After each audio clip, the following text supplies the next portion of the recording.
여러분 여름 휴가 다녀오셨습니까? 저는 지난번 휴가 때 고향 경주 안강에 들렀다가 어머님이 목 디스크 때문에 아프셔서 병원에만 왔다 갔다 하고 쉬지를 못했어요. 그래서 올라오는 길에는 바다를 구경하고 싶다고, 저 아내와 딸이 바다를 구경하고 싶다고 그래서 동해 해변길을 타고 올라왔습니다. 포항, 영덕에서 울진까지 쭉 올라가면서 속초까지 해변길 타고 올라가는데 해변길이 얼마나 아름다운지, 또 동해 바다의 넓은 그 바다를 바라보면서 눈여기도 하고, 또 한 군데 내려가지고 또 그 안에서 또 물도 만지고 장난도 치고 그리고 사진도 찍으면서 그렇게 바다 구경하면서 올라오게 되었습니다. 그런데 이제 몇 개의 항구를 거쳐서 올라오는데 항구마다 등대가 있는 것을 보았어요. 항구뿐만 아니라 이렇게 뾰족 튀어나온 언덕 위에 있는 곳에는 이렇게 등대가 세워져 있는 것을 보게 되었어요. 여러분, 등대에는 캄캄한 밤에 배들이 방향을 제대로 잡기 위해서 매일같이 변함없이 그곳에 서서 밤에 불빛을 비추어주는 항해의 안내자 역할을 하고 있는 것을 보게 되었습니다. 물론 우리는 낮에 보았기 때문에 등대 빛을 보지는 못했어요. 설교를 준비하면서 이 등대가 제 마음속에 떠올랐습니다. 등대가. 왜 등대가 떠올랐을까? 여러분, 등대는 예레미야가 누구인지를 알려주는 상징 같았어요. 예레미야가 누구인지를 알려주는 상징. 예레미야는 40년 죽기까지, 하나님의 부르심을 받은 이후로 죽기까지 하나님의 빛되신 말씀을 끊임없이 유대인들에게, 남유다 백성들에게 들려주는 그런 대언자 역할을 했습니다.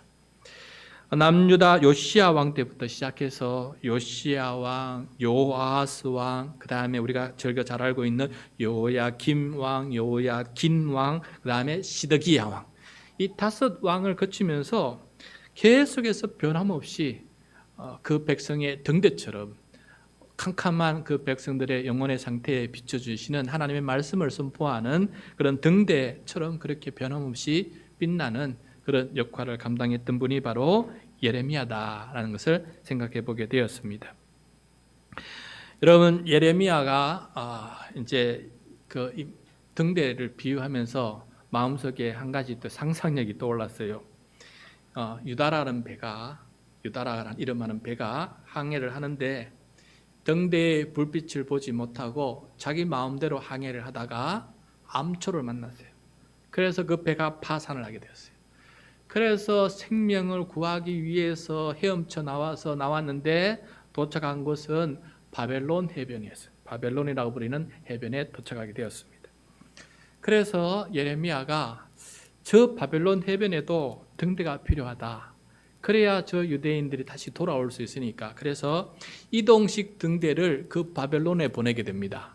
그게 누구냐 하면은 예레미야의 제자입니다. 제자를 그곳에 보내서 그들에게 하나님의 말씀을 전하도록 그렇게 이동식 등대로 보내는 것이 나옵니다. 그것이 바로 오늘 말씀의 이야기예요. 오늘 본문 말씀은 예레미야의 마지막 부분의 이야기인데, 사실상 예레미야가 전하는 말씀은 오늘 말씀이 마지막이에요. 그 다음에 한 장이 있는데 그것은 역사적인 이야기고 예레미야 이야기가 아닙니다. 그러므로 오늘 말씀이 예레미야의 마지막 말씀이다. 그런데 이때가 어떨 때 받은 말씀이냐면, 유다가 멸망해서 마지막 왕 시드기야가 바벨론에 붙잡혀 가는 때, 그 순간의 이야기를 들려주고 있습니다. 여러분, 왕이 두 눈이 뽑히기 전에 그 앞에서 자기 2 아들을 바벨론이 군대가 처형하지 않습니까? 그래서 자기 눈으로 2 아들이 처형된 것을 보고 난 다음에 또 자기 2 눈을 다 빼버리는, 뽑힘 당하지 않습니까? 그런 상태로 포로가 되어서 왕과 백성, 수많은 사람들이 바벨론에까지 포로로 잡혀가는 그런 상황이, 떠나기 직전에 떠나기 직전에 있었던 이야기, 그것을 지금 들려주고 있습니다. 어떤 상황이었는지 59절인데 우리 같이 한번 읽도록 하겠습니다. 59절 시작. 유다의 시드기야 왕 제4년에 마세아의 손자 네리의 아들 스라야가 그와 왕과 함께 바벨론으로 갈 때에 선지자 예레미야가 그에게 말씀을 명령하니 스라야는 병창감이더라. 자, 여러분, 여기서 스라야가 등장하는데 선지자 예레미야에게는 두 명의 서기관, 제자 겸 서기관이 있었어요.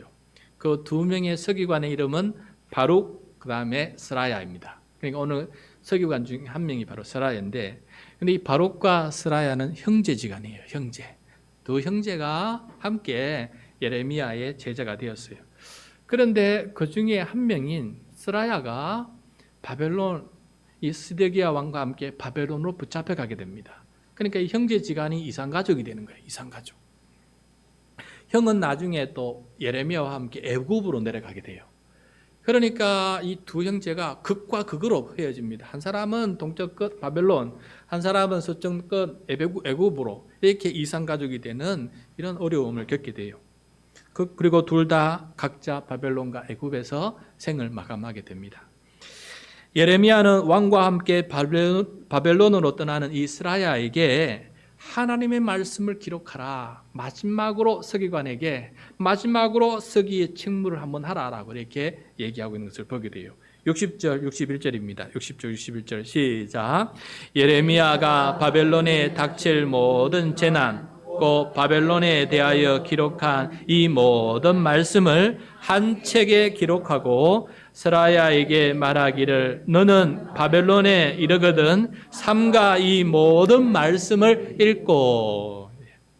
예레미야는 스라야가 바벨론에 도착하면은 왕과 그 백성에게 읽어줄 하나님의 말씀을 기록하라라고 이렇게 명합니다. 그 내용은 바벨론에게 닥칠 재난의 말씀인데 그 말씀이 바로 어디에 있느냐? 바로 앞에 50장, 51장 이 내용이 바로 바벨론에게 임할 하나님의 심판의 말씀이거든요. 이 말씀을 야 스라야 네가 기록해라 하고 네가 가져가라 라고 이렇게 말씀하는 것이에요. 이 마지막 이 바벨론의 멸망에 대한 이 마지막 말씀이 오늘 말씀이 나오는데 57절 말씀이에요. 그 마지막 말씀, 바벨론을 향하는 마지막 말씀 한번 읽도록 하겠습니다. 57절 시작. 만군의 여호와가 일컫는 왕이 같이 말씀하시되 내가 그 고관들과 지혜 있는 자들과 도백들과 태수들과 용사들을 취하게 하리니 그들이 영원히 잠들어 깨어나지 못하리라. 자, 바벨론이 어떻게 멸망할 것인지를 지금 미리 알려주는 말씀이에요. 여러분, 바벨론은 새롭게 일어날 바사 제국에 의해서 멸망하게 돼요. 바사는 여러분 우리 역사책에 페르시아라고 나와 있어요. 그러니까 바벨론 제국은 페르시아 제국에 의해서 멸망하고 페르시아 제국은 알렉산더에 의한 헬라 제국, 그리스 제국에 의해서 멸망하고 이 그리스 제국은 로마에 의해서 멸망하고 그 지역은 도대체 이 근동 지역은 수많은 제국이 일어나면 계속해서 전쟁과 전쟁이 이어지는 그런 지금도 이라크, 이란, 이스라엘, 시리아 전쟁이 도대체 끝나지 않는 그 지역에 지금 그들이 살아가고 있는 것을 보게 돼요. 어쨌든 바벨론은 새로 일어나는 페르시아 바사에 의해서 멸망을 하게 되는데 이미 바벨론과 바사는 여러 번 전쟁을 했어요. 할 때마다 바벨론은 패배했어요. 그래서 마지막 전쟁에서 패배한 바벨론 왕 나보니더스가 패전하고 퇴각을 해서 다른 곳에 있었어요. 그러면은 이 바벨론 성 안에는 누가 있었느냐? 섭정왕이라 그래서 행정을 담당하는 섭정왕 벨사살이 그 바벨론 성을 지키고 있었습니다. 근데 이 성을 이제 점령해야 최종 전쟁이 끝나는 거니까 바사 군대가 이 바벨론 성을 포위하게 됐는데 철통 같은 그런 성이라서 도대체 이 성에 들어갈 수가 없는 거예요. 둘러서서 이렇게 기다리다가 나중에는 이게 어떻게 할까 지금 고민을 하고 있는데 이 포위된 이 바사 병사 군대들을 바라보면서 성 안에 있던 사람들이 겁에 질렸어요. 그래서 그들이 무엇을 하느냐? 술 잔치를 벌이게 됩니다. 이런 이 술 잔치는 좋아서 하는 잔치가 아니고 이 불안과 염려와 근심과 두려움을 잠재우기 위해서 그렇게 술 잔치를 벌이고 있었던 것이에요. 이런 잔치를 안에는 벌리고 있고 바깥에는 바벨론 군대들이 어떻게 침략할까 고민하다가 드디어 성 안에 들어갈 수 있는 방법을 찾게 됐습니다. 여러분, 그 성 안에 유브라데스 강이라고 그 강의 한 줄기가 성 안으로 물이 흐르게 돼 있어요. 그래서 그 성 안에 있는 사람들이 그 물을 마시고 살아갈 수 있게끔 만들어 놓은 거거든요. 근데 그 강물이 들어가는 그 입구에는 쇠창살이 이렇게 박혀 있었기 때문에 그거를 들어갈 수가 없는 것인데, 탐사를 해보니까 그 쇠창살이 끝까지 안 박히고 아랫부분에 빈 공간이 있다는 걸 알게 되었어요. 그래서 그 물줄기를 따로 하나 또 강을 파가지고 물줄기를 다른 데로 흘러보내게 하고, 그러니까 물이 낮아지니까 그 밑에 바닥에 빈 공간이 생기는 거 아니겠습니까? 그래서 그쪽으로 병사들이 들어가서 성문을 열고 한꺼번에 침략해서 왕과 백수가, 여기 보면 57절에 나와 있는 수많은 사람들을 다, 취해 있는 모든 사람들을 다 죽이고 멸망시키고, 57절 말씀대로 그들은 영원히 잠들어 깨어나지 못하는 그런 상태가 되므로 그 바벨론이 멸망하게 되었다라는 것을 얘기해 주고 있습니다. 앞으로 그렇게 멸망할 것이라는 것을 말씀하시는 것이죠. 이 바벨론의 멸망은 바사의 침략 야요 때문에 그들이 멸망하게 되었지만은 그것을 통해서 하나님께서 바벨론을 심판하시고 징벌하시는 것이다라는 것을 그 속에 감춰진 하나님의 계획을 말씀해 주고 있어요. 56절입니다. 56절 시작. 곧 멸망시키는 자가 바벨론에 이르렀음이나 그 용사들이 사로잡히고 그들의 활이 꺾이도다. 여호와는 보복의 하나님이시니 반드시 보응하시리로다. 아멘. 그렇게 바벨론이 멸망하는 것은 결국 하나님께서 그들의 죄악을, 수많은 주변 나라들을 불법으로 침략하고 그들을 죽이고 멸망시키고 식민 지배했던 그 바벨론의 그 죄악을 하나님께서 물으시고 있다라는 것을 보게 돼요. 그래서 이 역사의 이 흥망성쇠를 통해서 하나님께서 보복하신다는 것을 보여주시고 있는 것입니다. 예레미야는 이제 이스라엘에게 바벨론의 이 멸망의 이 말씀을 기록해서 바벨론에 붙잡혀 가면, 거기에 도착하면은 그때 이 포로, 같이 도착한 포로 백성들에게 이 말씀을 읽어주라라고 이렇게 말씀하고 있습니다. 읽어줄 뿐만 아니라 이 말씀이 확실히 이루어질 것이다 하면서 상징적인 행동까지, 선지자적인 행동까지 보여주라라고 말씀해주고 있는데, 어떤 행동을 보여주느냐? 63절 64절입니다. 같이 읽겠습니다. 시작. 너는 이 책 읽기를 다 한 후에 책에 돌을 메어 유브라데 강 속에 던지며 말하기를 바벨론이 나의 재난 때문에 이같이 몰락하여 다시 일어서지 못하리니 그들이 피폐하리라 하니라. 예레미야의 말이 이에 끝나니라. 자, 바벨론 심판의 말씀책을 돌에 메어서 유브라데 강에다가 던지라 하는 거예요. 유브라데 강에 던지라. 자, 바벨론과 유브라데 강이 어디에 있는지 좀 봅시다. 다음 화면을 보시면은 왼쪽 아래 부분이 이제 이스라엘 수도 예루살렘이 있는 지역이죠. 저기서 오른쪽 끝에가 바로 지금의 이라크 바그다드 아래에 있는 바벨론이거든요. 그 바벨론에까지 끌려가는 거예요. 직선거리로 가면은 850km인데 직선거리로 못 가요. 저기가 다 아라비아 사막이기 때문에 직선거리를 못 갑니다. 그래서 위로 올라가서 강줄기를 따라서 물을 따라서 이렇게 이동을 하게 되는데, 그러다 보니까 거리가 1500km예요. 서울에서 부산까지 4번 왕복하는 거리입니다. 포로들이 묶여서 1500km를 저렇게 끌려서 저까지 가는 거예요. 바벨론은 이 바로 유브라데 강, 위에는 티그리스 강이 있고 유브라데 강 하류에 있는 도시입니다. 저 도시에 이렇게 되면은 저 유브라데 강에다가 이 성경책을 돌에 메어서 물속에 던지라는 거예요. 다 우리 보는 앞에서. 자, 여러분, 성경에 돌을 메어서 던지면 성경이 물에 빠집니까? 떠 있습니까? 빠집니다. 다시 떠오를 수 있습니까? 다시는 떠오를 수 없습니다. 그게 상징이에요. 그것처럼 이 바벨론 제국은 이번에 멸망하게 되면은 다시는 제국을 건설하지 못하는으로 영원히 끝난다는 것을 그들에게 눈으로, 귀로 들려주고 이번에 눈으로 보여주면서 이 말씀을 통해서 하나님께서 역사하고 계신다는 사실을 분명하게 깨달으라 라고 이렇게 그 말씀을 전하고 있는 것을 보게 됩니다. 여러분, 바벨론도 끝난다는 이 말씀을 하고 있지만은 이 말씀 보면은 예레미야의 말도 끝난다라고 말씀하고 있어요. 예레미야의 말이 여기서 끝납니다. 작년에 7월하고 8월 2달 동안, 그리고 올해 7월하고 8월 2달 동안 총 넉 달 동안에 거쳐서 우리가 이 예레미야 성경을 묵상하게 되었어요. 성경에서 가장 분량이 많은, 두 번째로 분량이 많은 이 예레미야서를 우리 묵상을 끝나게 되었어요. 예레미야의 말씀도 끝나고 우리의 예레미야 묵상도 지금 이제 끝나게 됩니다. 40년 가까이 말씀을 전하다 보니 분량이 많고 또 계속해서 반복되는 말씀이 많아요. 그래서 우리가 묵상하다 보면은 했던 말씀 또 묵상하고 했던 말씀 또 묵상해서 그것도 좋은 말씀이 아니라 나라가 멸망하는 말씀이다 보니까 이게 스트레스가 이만저만이 아니었습니다. 그런데 안타깝게도 이 예레미야의 말씀 사역은 세상 눈으로 보면은 성공하지 못하고 결국은 실패하게 되었어요.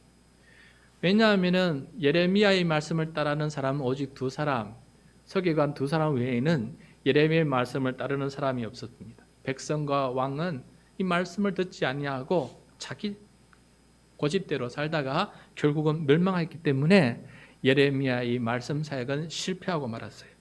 게다가 예레미야는 저기 하나님이 가지 말라고 얘기하신 예굽 땅에 내려가서 끌려가서 거기서 죽게 되고, 그걸 따랐던 그 두 제자조차도 이상 가족이 되어서 각자 멀리서 인생을 마감하고 있는 것을 보게 돼요. 그래서 이거 보면은 예레미야는 참 재질이도 복이 없다. 세상 사람 눈에 보면은 어떻게 인생이 저렇게 또 망가질까 할 정도로 참 인생이 참 어렵습니다.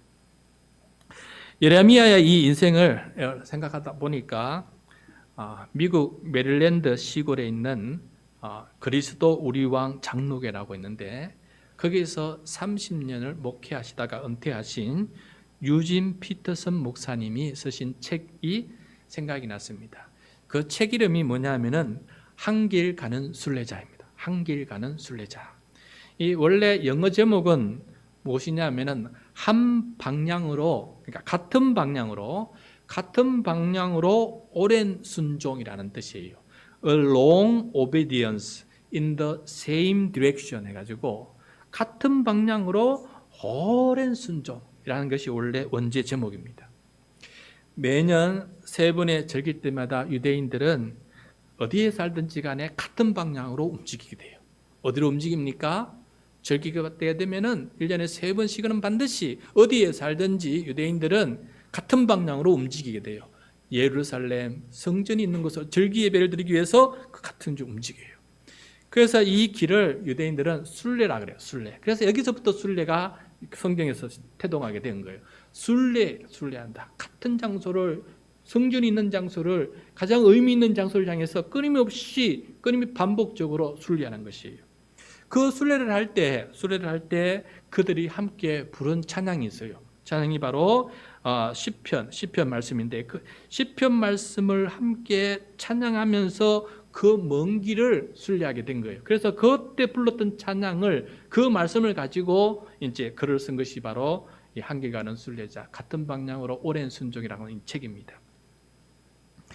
그럼 예레미야의 말씀은 결국 실패하였지만은 예레미야는 같은 방향으로 오랜 순종에 성공한 사람이다라는 생각이 들었어요. 예레미야 곁에서 함께 한 두 사람의 서기관 바룩과 스라야 형제도 바로 이 같은 방향으로 오랜 순종에 성공한 사람이다. 스승 예레미야와 함께 하나님 앞에서 같은 방향으로 오랜 순종에 성공했다라는 것이에요. 세상 눈에 보면 실패했지만은 하나님의 눈에 볼 때에는 성공한 사람이다라는 것입니다. 저는 4달 120일 동안 예레미야 묵상이 너무 길고 지루하고 말씀이 무겁고 답답하고 늘 심판 얘기해서 이 말씀에 지쳐 있었는데, 하기 싫었는데, 묵상하기 싫었는데, 넉 달이 아니라 40년 동안 박해와 거절 속에 중단 없이, 후퇴 없이, 후회 없이 같은 말씀을 전하면서 오랜 그 순종의 사명을 다한 예레미야를 생각하자니까 넉 달의 제 이 게으른 불평 있는 이 묵상이 부끄러울 정도였습니다. 여러분, 밤하늘의 등대의 불빛을 또 다시 마음에 한번 떠올라 보았는데, 다음 화면을 보시면은 제가 보지는 못했지만 인터넷에서 찾아보니까 밤하늘에 빛나는 등대 사진이 하나 있었습니다. 저걸 보면서 이런 생각이 들었어요. 주의 말씀은 내 발의 등이요 내 길의 빛이시니이다 하는 말씀이 또 떠올랐습니다. 여러분, 등대는 하나님의 말씀이 기록된 성경책과 같다라는 생각을 해보게 되었어요. 그런데 하나님의 말씀을 내가 읽을 때 그 말씀은 나에게 빛이 된다는 거예요. 읽지 않으면 그냥 어둠이에요. 그런데 읽을 때 그 말씀이 그 등대가 불빛이 비치듯이 성경의 말씀은 나에게 빛으로 다가온다는 것이에요. 하나님의 말씀은 저절로 빛이 되는 것이 아닙니다. 그래서 등대가 연료를 떼어야 빛이 나는 것처럼 하나님의 말씀을 읽어야 그 말씀이 나에게 빛이 되고 내 인생길의 항해에 도움이 되는 안내자가 될 수 있게 된다라는 것이에요. 이 예레미야 이 등대의 사명을 생각하면서 저도 여러분에게 등대의 사명을 좀 해야 되겠다는 생각을 해보게 되었습니다. 이제 시작하는 다음 달 9월과 10월 중에 7주 49일 동안 진행되는 이 성경 항해, 이 성경 항해가 예레미야를 끝내고 참 우리에게 필요한 그런 사역이다. 원래 제가 연말에 했는데 잡아당겼어요. 이번에는 9월, 10월에 가을에 하기로. 왜냐하면 예레미야를 읽고 나니까 지금 우리가 해야 될 일이에요. 지금 해야 될 일이다. 그래서 하나님의 언약으로 맥 잡는 이 성경 읽기를 여러분과 함께 진행을 하려고 합니다. 하늘과 땅 창조라고 하는 그 항구에서 시작해서 새하늘과 새 땅이라고 하는 그 항구에 이르기까지 이 긴 성경 순례의 항해를 우리가 하게 될 것입니다. 저는 8번의 강의를 통해서 마치 등대처럼 여러분의 성경 항해를 돕도록 그렇게 하도록 하겠습니다. 여러분은 49일 동안 매일 40분에서 60분 정도 낭독 음성을 들으면서 하나님의 말씀을 읽어 나가시면 됩니다. 그러면은 목적지에 새하늘과 새 땅 항구에 도착할 수 있게 됩니다. 혼자 하면 다 도중에 중단이 돼요. 여러분, 제가 나중에 설명하겠지만 혼자 하면 전부 다 레위기에서 다 끝나요. 레위기를 건너가지 못해요. 이 어려운 레위기 때문에 건너가지 못해요. 겨우겨우 넘은 사람은 나중에 역대상하 때문에 또 못 넘어가요. 그러다 겨우 넘긴 사람은 나중에 이사야, 예레미야, 에스겔 여기에 도착하면 막 미쳐버려요. 또 못 넘어가요. 그래서 이것을 반복되는 것을 건너뛰면서 어떻게 잘 읽을 수 있도록, 그래서 49일 만에 읽을 수 있도록 이 항해를 하려고 합니다. 그래서 함께 이 항해 잘 해서 유다와 같이 하나님의 말씀 등불의 빛을 보지 못해서 멸망하는 그런 우리의 인생이 되지 않기를 간절히 소원합니다. 7주 49일 동안 우리 모두 다 같은 방향으로 오랜 순종, 올해도 오래지지 않습니다. 49일밖에 안 돼요. 같은 방향으로 이 오랜 순종을 함께 실습하고 훈련하고 연마하는 그런 우리 모두가 될 수 있기를 간절히 소원합니다. 그래야 여러분, 우리가 하나님의 말씀에 따라서 우리의 인생을 조정할 수 있게 되는 것입니다. 그렇지 않으면은 세상의 방식대로 살아가고 세상의 성공을 향해서만 살아가다가 결국은 패망하고 말게 됩니다. 그러나 예레미야처럼 세상 사람과는 달리 우리가 하나님 앞에 도착하게 될 터인데 하나님 앞에서는 성공한 인생이 되어야 됩니다. 그것을 우리가 예레미야처럼 말씀에 40년 동안 오랜 순종을 통해서 그 길을 사명을 다한 그 예레미야의 모습을 우리가 본받아서 우리도 그러한 인생을 배우고 따라가는, 마치 예레미야의 제자 두 형제 바룩과 스라야처럼 우리도 바룩과 스라야 같은 그런 예수님의 제자가 될 수 있기를 간절히 소원합니다.